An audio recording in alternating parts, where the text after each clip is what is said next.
নমস্কার সকল দর্শক শ্রোতা বন্ধুর প্রতি কৃতজ্ঞতা জানিয়ে আজকের এক অদ্ভুত আনকমন হাতের আলোচনা আমরা শুরু করব। হাতটি বাস্তবেই অদ্ভুত, সাধারণ হাতের মতো না। তার অনেকগুলো কারণ রয়েছে। তার মধ্যে একটি প্রধান কারণ আপনারা তো সকলে প্রায় দেখতে পাচ্ছেন, হাতটিতে কোনো রকমভাবে ভাগ্যরেখা বা ফেট লাইন নেই।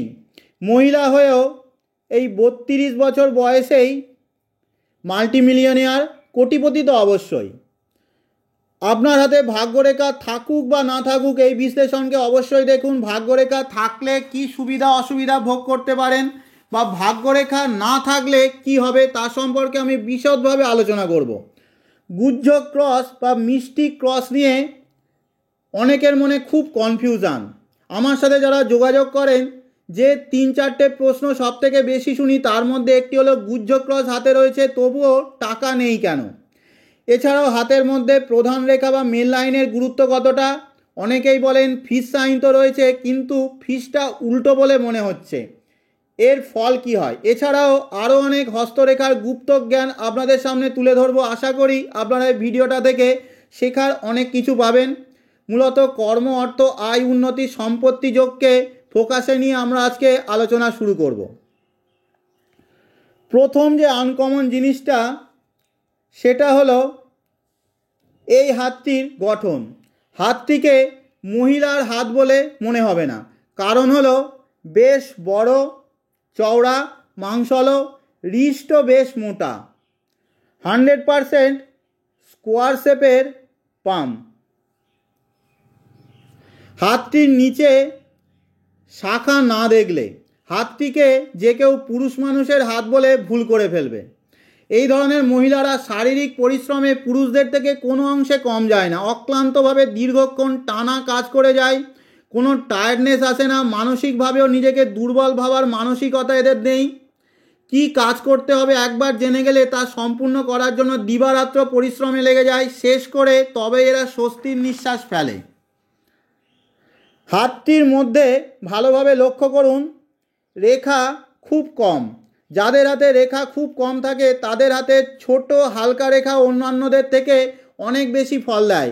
তাই এইরকম ক্ষেত্রে বিশেষ সতর্কতার সাথে খুঁটিয়ে খুঁটিয়ে জুম করে বা ম্যাগনিফাইং গ্লাস, আতস কাচের সাহায্যে দেখতে হবেই। আঙুলের মধ্যে বুড়ো আঙুল বা থাম হাতের অনেক নিচের দিক থেকে শুরু হচ্ছে। বুড়ো আঙুল যত নিচ থেকে শুরু হবে, বুড়ো আঙুল এবং অন্যান্য আঙুলের মধ্যে ব্যবধান বা অ্যাঙ্গেল বাড়বে, তত স্বাধীন চেতা, স্বাধীন সূক্ষ্ম বুদ্ধির অধিকারী এরা হবে। বুড়ো আঙুলটা স্কোয়ার শেপের পামের রেসপেক্টে লম্বা আছে। রেক্ট্যাঙ্গুলার শেপের পামের হিসাবে এই লেংথের বুড়ো আঙুল থাকলে মিডিয়াম লেংথের বলা হয়, কিন্তু স্কোয়ার শেপ হিসাবে এই বুড়ো আঙুলকে আমি লম্বাই বলবো। লম্বা বৃদ্ধাঙ্গুলির মধ্যে বৌদ্ধিক ও বিচার শক্তি অনেক বেশি থাকে, সাহসী হয়, নিজের উপরে নিয়ন্ত্রণ রাখতে পারে, অন্যকে প্রভাবিত বা ইনফ্লুয়েন্স করার ক্ষমতা সাধারণের তুলনায় অনেক বেশি থাকবে। এদের মধ্যে সহজাতভাবে লিডার, নেতা, নেত্রী হওয়ার গুণ থাকে।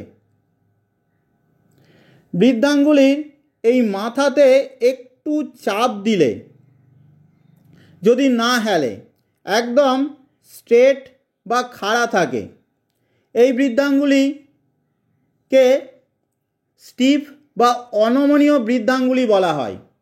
এরা যে সিদ্ধান্ত নেয় তাতেই স্থির থাকে, মাঝপথে সিদ্ধান্ত বদল করে না, খুব প্র্যাকটিক্যালও হয় এরা। বুড়ো আঙুলের এই লজিক পোর্শনটা অত্যাধিক লম্বা। এইরকম লম্বা লজিক পোর্শন বুড়ো আঙুলে থাকলে এদের ভিশন, লক্ষ্য ক্লিয়ার থাকে, প্ল্যানিং করার গুণ এদের মধ্যে খুব ভালো হয়।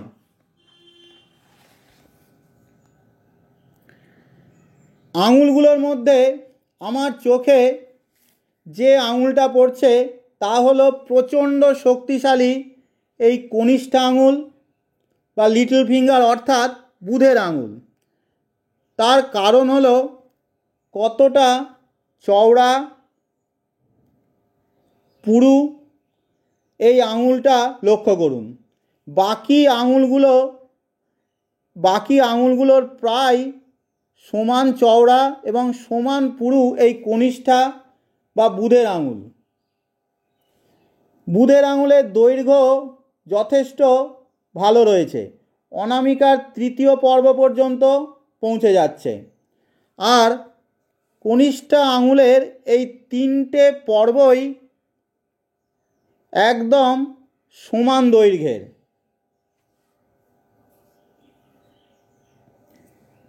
এই রকম কনিষ্ঠা আঙুল বা বুধের আঙুল মানব জীবনের উপরে অসম্ভব পজিটিভিটি নিয়ে আসে এবং এই গুণ তার জন্মগতভাবে কমিউনিকেশান স্কিল, মানুষের সাথে মেশার ক্ষমতা, ভালো গুছিয়ে নিজের কথাকে প্রেজেন্ট করা, ভালো বক্তৃতা দেয়া, বিপদ বা আপৎকালীন অবস্থায় নার্ভকে কন্ট্রোলের মধ্যে রাখা, যে কোনো কঠিন পরিবেশের সাথে সহজে মানিয়ে নেওয়ার অদ্ভুত ক্ষমতা এদের মধ্যে থাকে।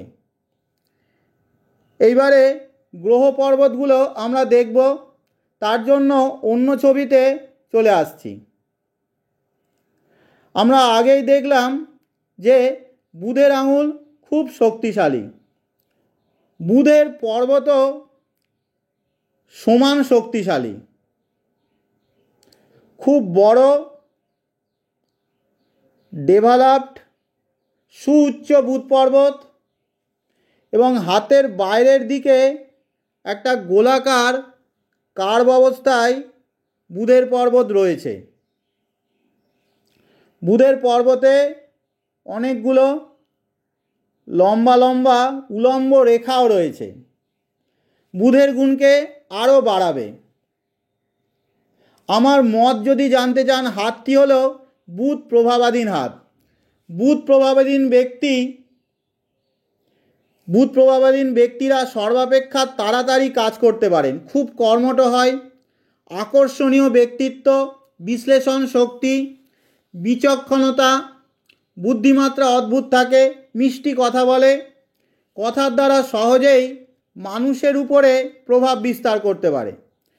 মার্কেটিং কোয়ালিটি এদের মধ্যে খুব ভালো, সহজেই অন্যকে কনভিন্স করতে পারে। কিছু কিছু ব্যবসায়ী দেখবেন কাস্টমারকে খুব সহজেই কনভিন্স করতে পারে, তার ব্যবহার কথাবার্তার দ্বারা মানুষের মনে স্থায়ী ছাপ ছেড়ে যায়। স্বভাবতই মানুষ সেই সমস্ত ব্যবসায়ীদের কাছে বারবার আসে, তাই বুধ প্রভাবাধীন ব্যক্তিরা সাধারণত সফল ও ধনী ব্যবসায়ী হয়। হাতটির মধ্যে ভাগ্যরেখা না থাকলেও বুধ রেখা রয়েছে। এই বুধ রেখাটা তৈরি হচ্ছে আয়ু রেখা থেকে। মানি ম্যানেজমেন্ট কোয়ালিটি ভালো থাকবে, টাকা কিভাবে বাড়াতে হয় এরা ভালো জানে। বুধের কাজ ব্যবসা, গণিত, বিজ্ঞান, ব্যাংকিং ইত্যাদি কাজে সাফল্য দেয়। আয়ুরেখা, শিরোরেখা আর এই বুধ রেখা মিলে হাতের মাঝখানে একটি বৃহৎ ত্রিভুজ বা বিগ ট্রায়াঙ্গেল তৈরি করছে। ধনভাণ্ডার বা মানি ট্রায়াঙ্গেলের থেকেও বেশি অর্থ এবং সঞ্চয় দেয় এই বিগ ট্রায়াঙ্গেল, ব্যবসায়িক লাভের সংকেত দিচ্ছে। হাতের মধ্যে রবি রেখা তৈরি হচ্ছে এই শিরোরেখা থেকে। মানসিক শক্তি, বুদ্ধিমাত্রা, বিচক্ষণতা, চিন্তা শক্তির দ্বারা এরা সাফল্য পায়। 30 থেকে 35-এর মধ্যেই এদের জীবনে ভালো একটা পরিবর্তন আসে, জীবনে ধাপে ধাপে উন্নতি এদের হতে থাকে। রবিতে আরও একটি স্থায়ী রবি রেখাও রয়েছে। পুরোপুরি পরতন্ত্রী বা অন্যের অধীনস্থ হয়ে এরা কাজ করে না, অনেকটা স্বাধীনভাবে এরা কাজ করে। রবি রেখার শেষে একটি বাইফর্ক বা ভি চিহ্ন তৈরি করছে, নাম যশ খ্যাতি একাধিক পথে রোজগার দেয়। আর রবি আর শনির মাঝখানে এই রেখাটাকে আমরা বিদ্যারেখা বা নলেজ লাইন বলে থাকি। প্র্যাকটিক্যাল নলেজ, অভিজ্ঞতা এদের মধ্যে ভালো থাকে, অন্যকে পরামর্শ গাইড ভালো দেয়। শনির পর্বতে দুটো স্বতন্ত্র উলম্ব রেখা বা স্থায়ী ধনরেখা রয়েছে। হাতে ভাগ্যরেখা না থাকলেও ভাগ্যরেখার অভাব দূর করে দিতে পারে স্থায়ী ধনরেখা। অর্থের অভাবে এদের ভুগতে হয় না, দরকারের সময় টাকা ঠিক চলে আসে, একাধিক কার্য দ্বারাও এরা আয় করে থাকে। আরও ভালোভাবে যদি আমরা লক্ষ্য করি দেখব যে একটি স্থায়ী ধনরেখার উপরে ফিস বা মৎস্য চিহ্ন তৈরি হচ্ছে। গুপ্তবিদ্যায় রুচি, বিশেষ ধনী, কর্মে উচ্চ সাফল্যের সূচক। তবে ফিসটা উল্টো আছে, অর্থাৎ মুখ নিচের দিকে রয়েছে। সোজা ফিস যতটা বা যত সহজে সাফল্য ও অর্থ দেয়, উল্টো ফিস তত সহজে সফল করে না। প্রায়শই প্রথম জীবনে এদের খুব স্ট্রাগল করতে হয়, কিন্তু এরা হাল ছাড়ে না, সমানভাবে পরিশ্রম এবং চেষ্টা করে চলে। এদের সেই পরিশ্রমের ফল পরবর্তী জীবন বা লেটার এজে এরা পায়।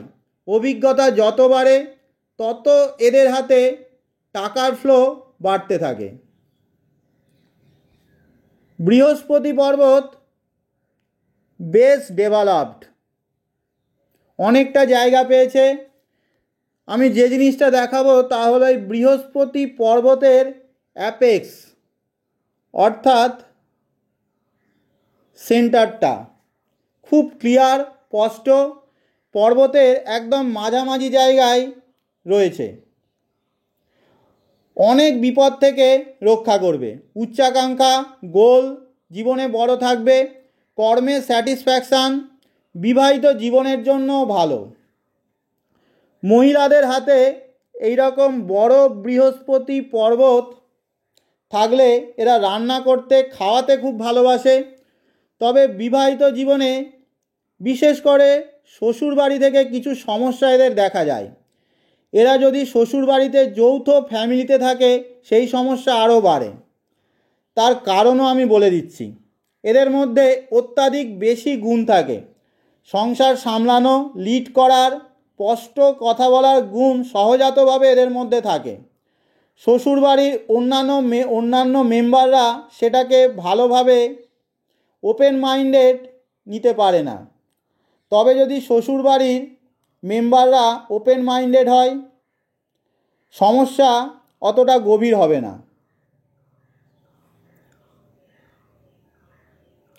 দুই মঙ্গল পর্বতই যথেষ্ট ভালো রয়েছে, ডেভেলপ রয়েছে। আভ্যন্তরীণ শক্তি, ঊর্জা, ফিল্ডে কাজ করার ক্ষমতা ভালো থাকবে। আমি যেটা দেখাবো সেটা হলো এই আপার মার্স বা উচ্চ মঙ্গলে একটি হালকা ক্রস চিহ্ন রয়েছে, যদিও হালকাই আছে।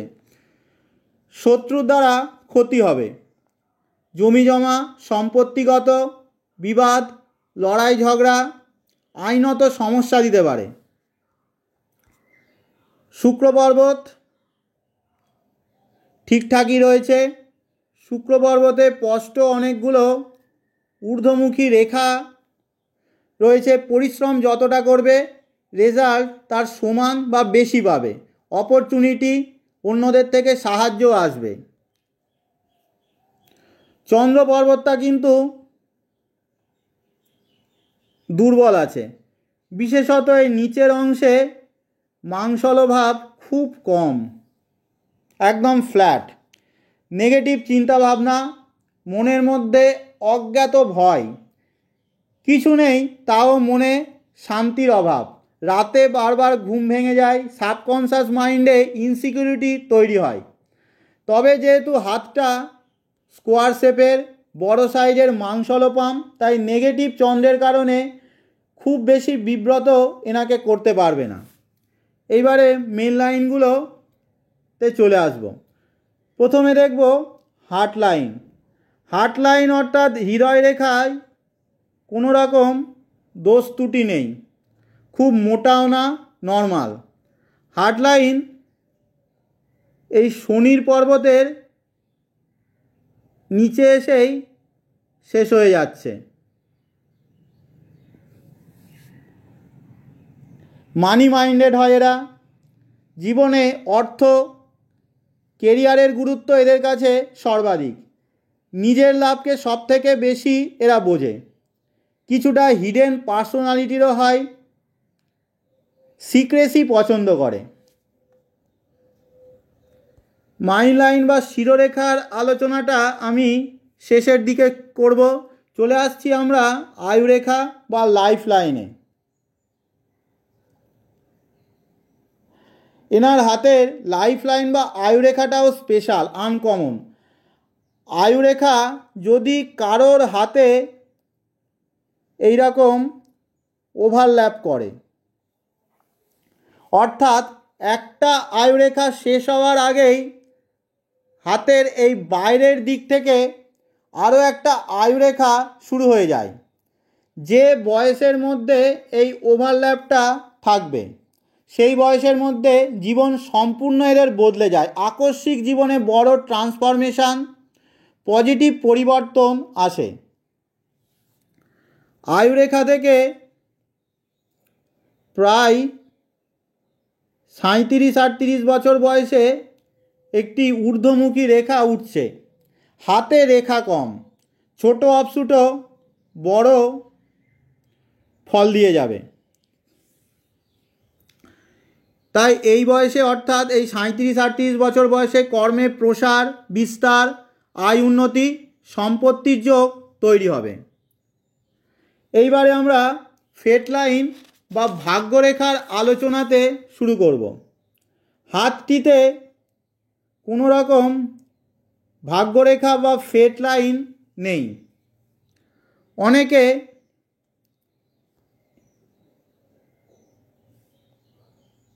এই চিহ্নটাকে ভাগ্যরেখার অংশ ভাববেন, কিন্তু আসলে এটা স্বতন্ত্র গুহ্য ক্রস শনি এবং রবির পর্বতের মাঝখানে তৈরি হচ্ছে।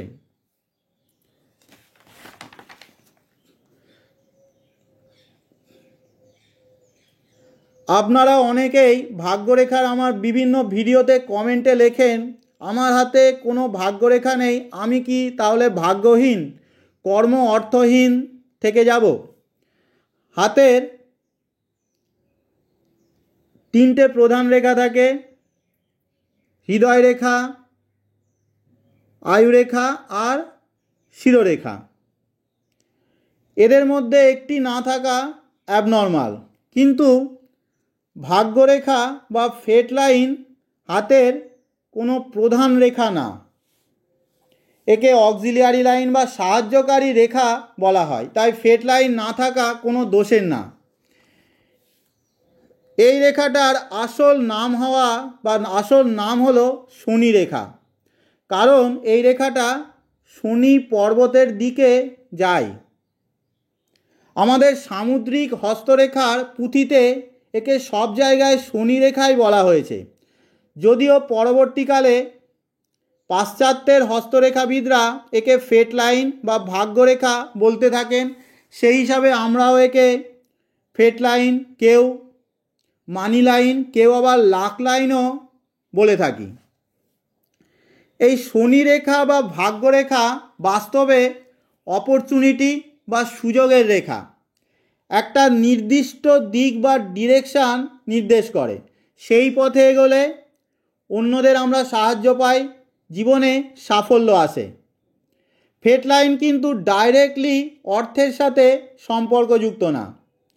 হাতের মধ্যে এই ফেট লাইন বা শনি রেখা যদি স্ট্রং থাকে, জীবনে কর্ম বা ব্যবসা, চাকুরি ক্ষেত্রে সুযোগ আসতে থাকে। এর সাথে সাথে যদি এই হেডলাইন বা শিরোরেখাও ভালো অবস্থায় থাকে, শক্তিশালী অবস্থায় থাকে, তাহলে সেই সুযোগের সদ্ব্যবহার আমরা করতে থাকি। হাতের মধ্যে লাইফলাইন বা জীবনরেখা যদি ভালো থাকে তাহলে প্রচেষ্টা, কর্ম করার ইচ্ছা, ভাইটালিটি ভালো থাকবে। হাতের এই থাম্ব অর্থাৎ বুড়ো আঙুল স্ট্রং থাকলে প্রবল ইচ্ছা শক্তি, বিচার ক্ষমতা দেবে। তখন হাতের এই ফেট লাইন অর্থাৎ ভাগ্যরেখা যে অপরচুনিটি বা সুযোগ জীবনে নিয়ে আসে তা আমরা কাজে লাগাতে পারি এবং সুযোগ থেকে কর্মে উন্নতি, অর্থ লাভ এবং আমাদের আয় বাড়ে। তাই ফেট লাইনকে আমি অপরচুনিটি লাইনও বলে থাকি। এখন আপনার হাতে যদি কোনো রকম ফেট লাইন একদম না থাকে, কোনো নির্দিষ্ট ডিরেকশান বা চ্যানেল আপনার নেই, সেদিকে গেলেই অর্থ রোজগার করবেন এই রকম কোনো ডিরেকশান আপনার জন্য নেই, যে কোনো দিক থেকেই অর্থ আসতে পারে, আয়ের এনরমাস পসিবিলিটি তৈরি হতে পারে, আয়ের বিভিন্ন দিক আপনার জন্য খুলে যেতে পারে। তাই অধিকাংশ মানুষের যাদের হাতে কোনো রকম ফেট লাইন বা ভাগ্যরেখা নেই তারা বিভিন্ন দিক থেকে রোজগার করে, কোনো একটা দিকে বা একটা প্রফেশনে সম্পূর্ণ ডেডিকেটেড তারা না। তবে ফেট লাইন না থাকলে হাতের এই মাইল লাইন অর্থাৎ শিরোরেখার গুরুত্ব সর্বাধিক হয়ে যায়। এই শিরোরেখায় ডিসাইড করবে আপনি কাঙাল হবেন না মহাধনী হবেন। হাতের মধ্যে দেখছেন কোনো রকম ফেট লাইন অর্থাৎ ভাগ্যরেখা নেই, শিরোরেখাতে দোষ ত্রুটি রয়েছে। শিরোরেখায় অশুভ চিহ্ন যেমন দ্বীপ চিহ্ন বা জপ চিহ্ন, শিরোরেখার মাঝখানে গ্যাপ রয়েছে, কোনো কালো স্পট রয়েছে, আপনি নিজের ভুল সিদ্ধান্তে বারবার নিজের ক্ষতি নিজেই করতে থাকবেন, আপনাকে সম্পূর্ণ কর্মহীন করে দিতে পারে, কর্মে অস্থিরতার পরিবেশ তৈরি হবে। এর বিপরীতে হাতে ভাগ্যরেখা নেই কিন্তু এই হাতের মতো শিরোরেখাটা দোষমুক্ত সুন্দর রয়েছে এবং স্বাধীন শিরোরেখা রয়েছে, অর্থাৎ আয়ুরেখার সাথে আয়ুরেখা থেকে বিচ্ছিন্ন বৃহস্পতি পর্বতের নিচ থেকে শিরোরেখা শুরু হচ্ছে। এই রকম ক্ষেত্রে এবং শিরোরেখা এই চন্দ্র আর মঙ্গল পর্বতের মাঝে এসে শেষ হচ্ছে। শিরোরেখার মধ্যে ফলিং টেন্ডেন্সিও তেমন নেই, অর্থাৎ শিরোরেখাটা উচ্চ স্তরের। এই রকম ক্ষেত্রে আপনি জীবনে বিভিন্ন দিক থেকে প্রচুর আয় করবেন। তাই ভাগ্যরেখা আদৌ না থাকলে তা আপনার জন্য কোনো দুর্ভাগ্যের চিহ্ন হবে না। আর একটা বিষয় আমি বলে যাব, সেটা হলো এই গুহ্য ক্রস বা মিস্টিক ক্রস। হাতের এই হৃদয় রেখা এবং এই শিরোরেখার মাঝখানে ক্রস চিহ্ন থাকলে তাকে আমরা গুহ্য ক্রস বলে থাকি। এই ক্রসকে স্বতন্ত্র বা আলাদা আলাদা রেখা দিয়ে তৈরি হতে পারে, তৈরি হতে হবেই। এই ক্রস চিহ্ন যদি হাতের এই যে ভাগ্যরেখা গিয়েছে, ভাগ্যরেখাকে হৃদয় রেখা বা শিরোরেখা থেকে কোনো শাখা রেখা এসে কেটে ক্রসের মতো চিহ্ন তৈরি করে, তা কিন্তু গুহ্য ক্রস না। এই চিহ্নটা আর্থিক ব্যয়, বিনিয়োগ, ক্ষতির চিহ্ন। ক্রস চিহ্নের দুটো রেখাকেই সমান সমান দৈর্ঘ্যের হতে হবে। খুব একটা লম্বা রেখার উপরে কোনো ছোট রেখা এসে ক্রস করলো, একে কিন্তু ক্রস চিহ্ন বলা উচিত না। এই রকম গুহ্য ক্রস যদি স্বতন্ত্রভাবে আপনার হাতে থাকে তা খুব ফরচুনের সাইন। গুপ্তবিদ্যা রহস্যময় বিদ্যায় পারদর্শিতা তো দেয়, তার সাথে সাথে এরা খুব প্র্যাকটিক্যাল মাইন্ডেড হয়। মন আর মাথা অর্থাৎ বুদ্ধির মধ্যে একটা সামঞ্জস্য এদের থাকে।